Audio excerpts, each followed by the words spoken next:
internetga murojaat qilib bir Arabiston diyorida tayyorlangan teleko'rsatuvni ko'rib qoldim.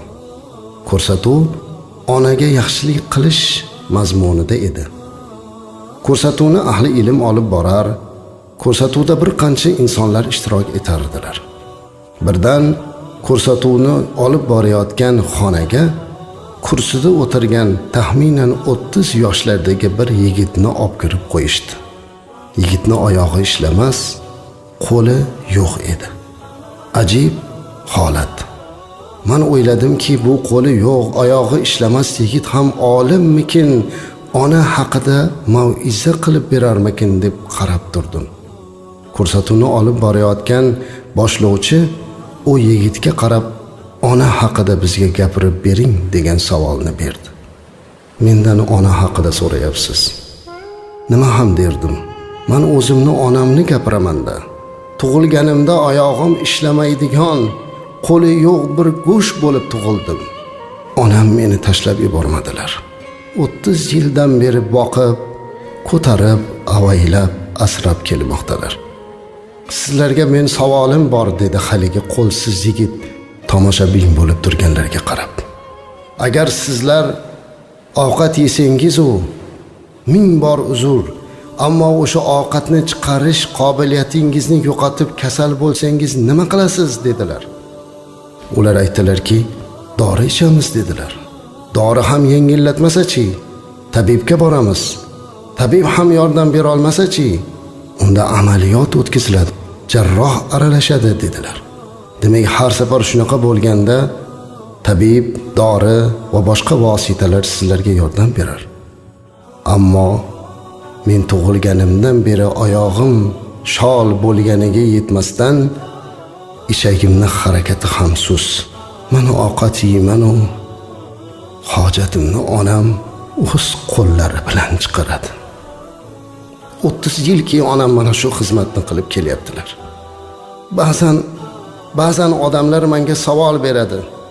Armoning bormi bu dunyoda deydilar. Armonim yo'q, alhamdulillah. Xudoga shukr, Alloh menga yurmaydigan oyoq va qo'lsiz jism berdi. Ammo mo'tabar bir zot ona berdi. Lekin ushalmas orzuyim bor. Bu orzu hech qachon ushalmasligini bilsam ham orzu qilaveraman. Allohdan so'raveraman. Qani endi menga bir dona qo'l bersa-yu, mana shu qo'lim bilan bir marta onamning yuzini silasam.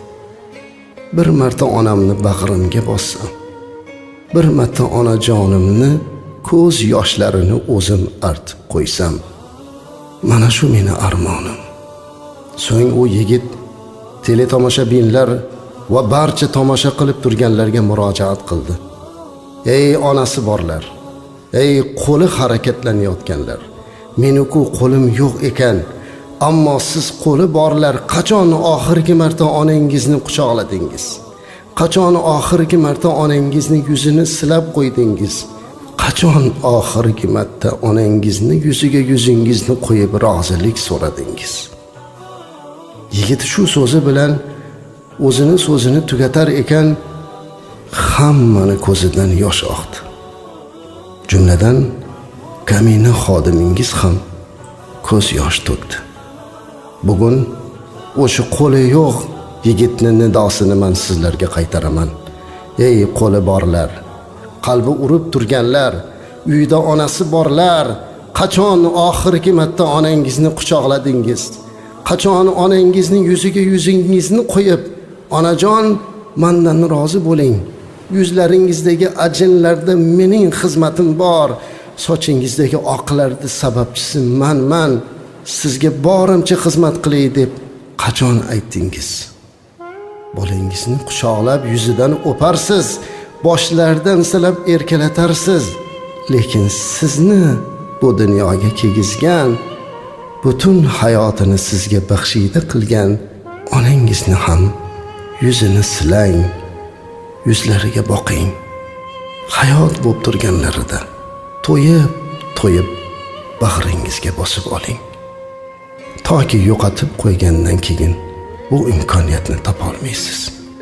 Onasi borlar, jannatiy bo'lib olishligini Alloh nasib aylasin.